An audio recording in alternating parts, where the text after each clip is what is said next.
Eto na nga, papunta tayo ngayon sa Prime to visit a friend na nagkasakit or nagsasakit-sakitan. And it's a perfectly fine weather. It's not perfectly fine, it's actually hot. Tawid. Kakagaling lang po ng office. So, time to look for some clients. Yes. Kakapagod. Init! Yan. Ikaw, how's your day today?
So, eto na nga. Yung bibisitahin ko, andyan pala siya, oh. Kamusta ka naman, babaeng lumpo? Kailan ang taning ng buhay mo? Mga ate and Ana. Talagang mga ate ikaw kasi dalawa yung katawan mo. Hala ka. Gusto mo yun? Hala siya. Grabe siya. Pupuntahan ko pa sana sila pero andito na pala sila so kalas-kalas na. Nagbo-vlog na. Yes, para sa vlog. Drama is more good. Ano yung vlog? Asa yung vlog na? Wala naman, pumunta ko doon. Wala, bumalik ako ulit. Pumunta. Nandun pala siya sa may dulong-dulo.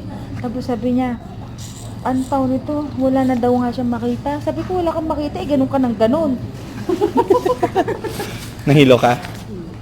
Drama mo lang yun. Hindi, baliw. Nagdadrama ka lang. Matulog kasi parang diretsong tulog-tulog na ako. Walang gising? Hindi masakay sa taxi. Parang nalamigan ako. Parang parang na-relax hindi ako. Na gusto ko na matulog. Forever? Yun. For life? Walang gising? Narinig ko na to, huwag kang matulog mga lads. Oo nga. Kami maiimbestiga. Parang tanga. Gusto mo yan yung kasama mo? Gusto mo? Ang sarap nga sampalin eh, ni Mama Tats. Oo, sarap sampalin kanina. Sampalin ng joga niya. Baka ako masampal ng joga niya eh. Yan ang taong kaninang mukhang nahihimatay pero wag ka. Nagsiselfone, nakangiti. Nagsiselfone, nakangiti. Kada injection And sa take note, gusto niya mag-live ng 3 days. Pero yan ba yung maglilive ng 3 days? Drama is always good for the vlog. Isa pang nakakatawa be. Eh di nasa bayaran na kami. No? Bakit? Sabi niya, di kukuha daw siya. Madam, 80 dirhams po ang sick leave. Tapos 30 dirhams dun sa check-up niya. Ano yung Okay, specialist? 110 ulit. Sabi niya gano'n. Sige, sibigay naman siya ng ATM niya. Pipin-pin pa siya. Tit! Insufficient. Sabi niya, ikaw ba, meron ka ba dyan? Sabi niya, wala rin ako, kakong ganun. Kasi talagang wala talaga. And then, sabi niya ganun, pwede rin naman lang yung 30 dirham, sabi nung receptionist. Buti ka mo kabayan. Napababa ng 30. Insufficient pa rin. Tapos, Sum up my day, just a thought, hindi lahat ng OFW mayaman or hindi lahat na nag-a-abroad mayaman. Ganun lang yon. Kasi yung pag-iisip ng mga tao sa Pilipinas or sa ibang mundo, pag yung tao, yung kababayan nila or yung kamag-anak nila nagpuntang abroad, ang daming pera, ang yaman-yaman, ang daming ipon. Hindi po lahat ganon. There are some na nakakapag-ipon dahil sinuwerte. Meron din naman na ganun pa din yung buhay. Simple as kagaya nung nasa bansa nila or nasa Pilipinas. Pero it doesn't mean na abroad ang yaman-yaman namin. Kung meron man kami mga pagkain nakakain, may mga lugar kaming napupuntahan, simple choice po yun para ma-unwind kami or ma-divert yung attention namin after the whole week of work. Kasi sobrang pag nasa trabaho din kami, hindi pwedeng hindi magtrabaho. Kailangan mag-work kasi you have a deadline to meet, you have a task to finish. So everything should go smoothly. Then after dito pala, by the way, 1 day lang yung day off ng most ng mga Filipinos abroad dahil nga they value the time, they value the work. So 1 day off lang in a week. So imagine nyo within the whole week na nagtatrabaho kami. So wala. Pagdating ng isang araw na off, you need to cook for yourself, you need to wash your clothes, you need to clean your room, you need to do every house chores na ginagawa namin. Kami lahat on our own, walang katulong kasi nga andito ka nga para magtrabaho para sa pamilya mo or para sa family niyo sa Philippines. So, bakit kukuha ng katulong, 'di ba? So, ganun lang 'yon. So, it doesn't mean na yun yung sinasabi ko, pag abroad, it doesn't mean na mayaman or ang dami naming pera.